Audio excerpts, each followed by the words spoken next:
अस्सलामुअलैकुम, कैसे हैं सब। उम्मीद है सब खैरियत से होंगे। आज हम बनाने जा रहे हैं खशखाश का सालन। इसके लिए जो मैंने इंग्रेडिएंट्स लिए हैं, खशखाश मैंने 250 ग्राम ले ली है, यानी 1 पाव के इक्वल। और इसी तरह प्याज 3 अदद लेकर उन्हें स्लाइस में काट लिया है। 2 टमाटर लेकर उनका छिलका उतार के उन्हें भी क्यूब्स में फ़ाइन काट लिया है। और ड्राई इंग्रेडिएंट्स में जो मैंने चीज़ें ली हैं, उसमें नमक मैंने लिया है 1 टीस्पून, खुश्क धनिया भी 1 टीस्पून, क्योंकि खशखाश में ज़्यादा खुश्क धनिया इस्तेमाल होगा। पिसी लाल मिर्च मैंने ली है 1 टीस्पून, हल्दी भी ले ली है हाफ़ टीस्पून, ज़ीरा लिया है मैंने 1 टीस्पून, लहसुन अदरक का पेस्ट 1-1 टीस्पून, गार्निश के लिए हरा धनिया और हरी मिर्चें। काजू ले लिए हैं 10 से 12 अदद, बादाम उनका छिलका उतार के 10 से 12 अदद, और चारों मग्स लिए हैं 1 टेबलस्पून के इक्वल। इन्हें हम खशखाश के साथ ब्लेंड करेंगे। तो चलिए जी, टाइम वेस्ट किए बगैर जल्दी से बढ़ते हैं हम अपनी रेसिपी की तरफ। सबसे पहले खशखाश में काजू, बादाम और चारों मग्स डालकर हम इसका एक अच्छा सा पेस्ट बना लेंगे। तो जी, सबसे पहले हम खशखाश को ऐड करेंगे जग में। अब हम इसमें ऐड करेंगे काजू। काजू ऐड करने के बाद अब इसमें जाएंगे बादाम। ये सब चीज़ें खशखाश का मिजाज मॉडरेट करने के लिए हैं, क्योंकि खशखाश का अपना मिजाज सरतर है, तो हम इसको नॉर्मल उसमें लेके आएंगे। अब हम इसे ब्लेंड कर लेंगे अच्छा सा। सबसे पहले पैन में हम 1 कप ऑयल ऐड कर देंगे। ऑयल ऐड करने के बाद अब हम इसमें ऐड करेंगे ज़ीरा और लहसुन अदरक का पेस्ट।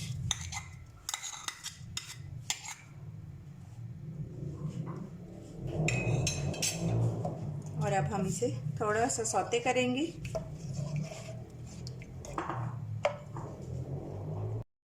अब हम इसमें ऐड कर देंगे प्याज को हमने गोल्डन नहीं करना, जस्ट सौते करना है। बस अब हम इसका कलर चेंज नहीं होने देंगे। 2 से 3 मिनट में हमारी प्याज रेडी हो जाएगी और फिर हम इसमें बाकी चीज़ें ऐड करेंगे। 2 से 3 मिनट हो गए हैं हमारी प्याज को फ्राई होते हुए। इसे 2 से 3 मिनट अभी हम और सौते करेंगे। और एक बात मैं आपको स्टार्ट में बताना भूल गई थी कि हमने खशखाश को 7 से 8 पानियों में वॉश किया। इसका बड़ा टेक्निकल सा तरीका है इसे वॉश करने का। आप जब भी यूज़ करें तो बहुत अच्छे तरीके से वॉश करने के बाद ही इस्तेमाल करें। प्याज हमारी बहुत अच्छी सी सौते हो गई है। अब हम इसमें ऐड करेंगे टमाटर ऐड करने के बाद भी हम इसे 2 से 3 मिनट अच्छा सा फ्राई करेंगे, ताकि हमारे टमाटर अच्छे से मेल्ट हो जाएं। लेकिन इस रेसिपी में आपको प्याज बिल्कुल मेल्ट नहीं करनी। हम इसमें ऐड करेंगे नमक ऐड करने के बाद अब इसमें जाएगी पिसी हुई लाल मिर्च,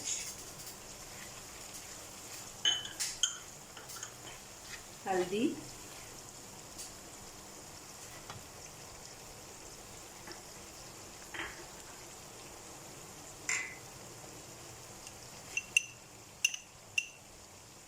खुश्क धनिया,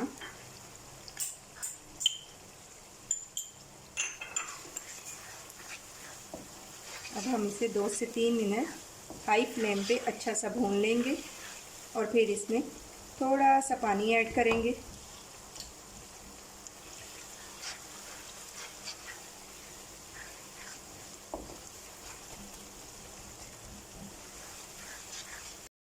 अब हम इसमें थोड़ा सा पानी ऐड करेंगे और फिर इसे अच्छी तरह से भूनेंगे।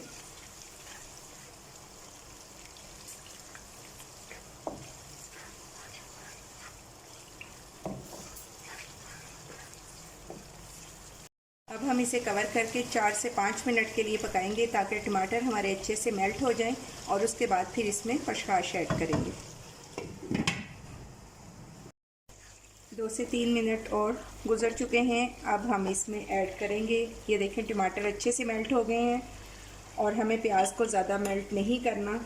और ये जो फ़ाइन पेस्ट हमने बनाया था, अब ये हम इसमें ऐड करेंगे खशखाश का। खशखाश को आप ओवरनाइट ज़रूर भिगोइएगा, क्योंकि ये फिर इसी सूरत में इसका अच्छा पेस्ट बनेगा, अदरवाइज़ ये दानेदार रहेगी। बाकी का हम पानी डाल के ऐड कर लेंगे। अब हम इसे अच्छा सा भून लेंगे 4 से 5 मिनट, ताकि खशखाश की एक अपनी स्मेल होती है वो ख़त्म हो जाए।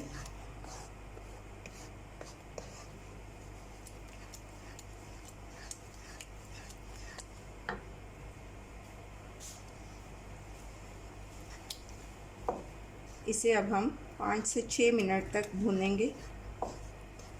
5 मिनट हो चुके हैं हमें खशखाश को भूनते हुए। ये देखें इस तरह से स्प्लैश हो रहा है।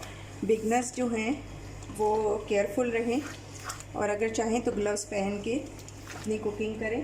और अब इस स्टेज पे हम इसमें ऐड करेंगे ये खशखाश का ही जो पानी जो बाकी डोंगे में रह गया था, वो हम इसमें ऐड करने के बाद इसे 15 मिनट के लिए बिल्कुल स्लो फ्लेम पे पका लेंगे। इधर आपने फ्लेम हाई नहीं करनी। 15 मिनट के लिए इसे बिल्कुल आपने भूल जाना है, बार बार इसे चेक नहीं करना, तो ये बहुत अच्छी सी रेडी हो जाएगी।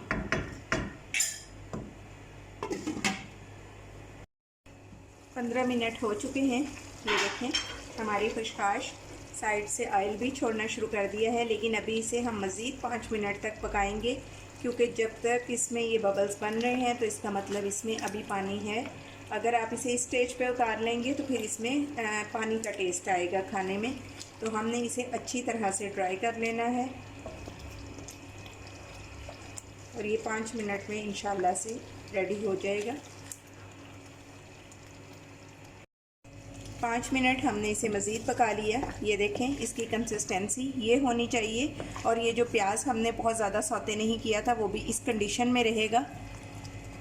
अब हम इस स्टेज पे इस पे ऐड करेंगे पिसा हुआ गरम मसाला 1 टीस्पून और इसको अच्छी तरह से मिक्स कर लेंगे। कुछ लोग इसमें कसूरी मेथी भी ऐड करते हैं, लेकिन मुझे उसका फ्लेवर खशखाश में ख़ास तौर पे पसंद नहीं, क्योंकि फिर उससे खशखाश का अपना जो फ्लेवर है वो ख़त्म हो जाता है। तो चलिए जी, अब मैं इसे करती हूँ डिश आउट और फिर आपको दिखाती हूँ इसकी फ़ाइनल लुक। तो जी ये है फ़ाइनल लुक हमारी आज की रेसिपी खशखाश का सालन की। खशखाश के फ़ायदे क्या क्या हैं? खशखाश का जैसा कि मैंने पहले भी आपको बताया कि इसका मिजाज सरतर है। जिन लोगों का मिजाज गर्म हो और जो लोग बेख्वाबी का शिकार हों उनके लिए खशखाश बेहतरीन है।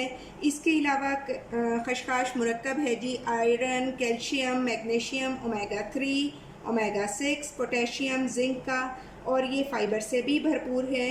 और जिन लोगों को कब्ज़ हो ये उनके लिए भी बेहतरीन है, ग़ज़ाइयत से भरपूर होती है। अगर हाफ़ज़ा कमज़ोर है और जो लोग दिमागी काम ज़्यादा करते हैं या जिनकी नज़र कमज़ोर है तो वो खशखाश का इस्तेमाल दूध के साथ करें। आँखों की सेहत के लिए भी बेहतरीन है। जिस तरह आजकल हम गैजेट्स का इस्तेमाल करते हैं, उस सूरत में अगर हम साथ में डाइट में खशखाश, बादाम और दूध इस्तेमाल करें तो इससे बहुत अफाका होगा और आपकी आईसाइट भी वीक नहीं होगी।